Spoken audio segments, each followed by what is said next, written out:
Hello there, Seton Hall fans. My name is Chris Famularo. Joining alongside me, Robert Ruszkowski and Brian Hennel. We are coming to you from the Prudential Center following Seton Hall's 79-75 victory over number 23, Villanova. And guys, this is Seton Hall's first victory over Villanova since the Big East Tournament Championship in 2016, and that was back when Isaiah Whitehead was still on the team, and we all remember his game-winning shot.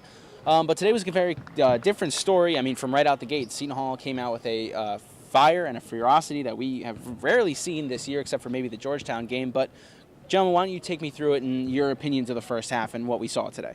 Well, you said it perfectly. They really came out firing. I mean, the Pirates really need to play at their best today, and they did. I think they really had a chip on their shoulder, whether it was from the Marquette game, knowing that they were kind of on the bubble for the NCAA tournament. But Miles Powell actually said that Willard actually put up the poster of that they were predicted to finish 8th in the Big East from the beginning of the season. So they really came into this game, they started firing, they finished the first half with an 11-point lead, and due to their three-point shooting. Yeah, huge win today, especially coming off the last game we played against Villanova where, Pirates were blown out back in Philadelphia. But, just a huge win today. Came out very strong. Miles Powell in the face of the defender after his first three in the game. Just continued after that. Both teams shot like over 40% from field goal. It was just really great game in the first half, and yeah. The other major story from today's game was Michael Nzei's senior day. He's the only graduating senior. He's a graduate student. So these are some words that Kevin Willard had for the senior forward. I'll miss everything about Michael. He's been with me 5 years. We were laughing about last night. He got in trouble one time his whole time with me. I mean, that's like a miracle. He's represented this program. He does not get enough credit. He's just as big a part as Isaiah, Kadeen, Desi, Angel, Ish. He was huge when he came back. It just gave confidence in me, knowing that someone's going to pass down the baton. And he's a guy that takes a lot of pride in how he does things. He takes a lot of pride in what this program means, and I think he's done a phenomenal job of passing that baton on to this next group. So the second half turned out to be a different story for both Seton Hall as well as Villanova. Both teams came out aggressive, and the refs definitely took notice because they were not afraid to blow their whistles. Both teams accumulated 4 fouls within the first 3 minutes of the half, leading to 8 fouls in total. But Rob, Villanova was able to score a little bit better in the second half. What was your take?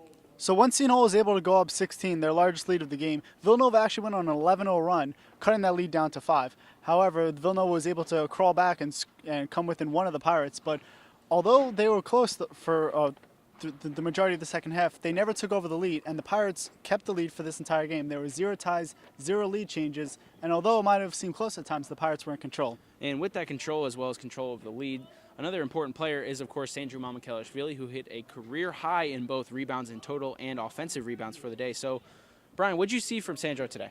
Well, that was another person who avoided foul trouble today. But, Mamu led the defense for Seton Hall today in the big win against Villanova here. It was a great defensive effort because, such a strong scoring team. But, they were able to pull together with Mamu at the lead.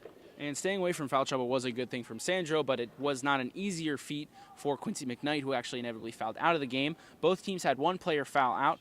Quincy McKnight was that for the Pirates, and Eric Pascal did that for Villanova, and that came within the last few seconds. The final minute of this game actually went on for what seemed like forever, but inevitably was about 15 minutes real time.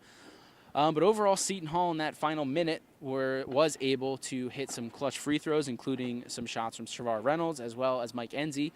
So, Rob, in that final 30 seconds of the game, what was your key takeaway from Seton Hall able to pull out the win? Well, really able to keep their composure. I mean, the Rock was rocking, to say the least. Villanova always travels well. Their fans were well represented, and the student section was electric at times. So really for the Pirates, this young team, generally with one senior, able to keep their composure and pull out with the victory, especially against a ranked team like Villanova and Jay Wright, who's one of the best coaches in the nation. And this is what some of the players had to say about their electrifying win today. Me personally, I'm happy. This guy stuck with me through the whole thing.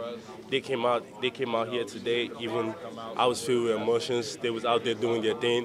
Coach believed in me, even when I wasn't playing at my best. At some point in the game, he left me in the game, and I believe that just helped. That just made me like, I'm happy that I was in there and we got it done, and I contributed to it. It feels amazing. As I said, I had a rough game at Marquette, rough next day.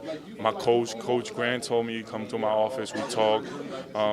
Everybody, Miles Kale, Miles Powell, all my teammates were like, keep your head up.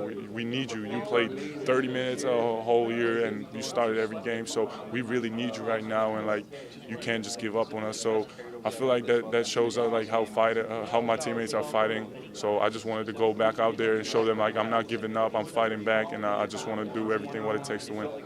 So that wraps things up for one final time. My name is Chris Famularo for Brian Hennel and Rob Ruszkowski. Thank you very much for watching, and have a great day.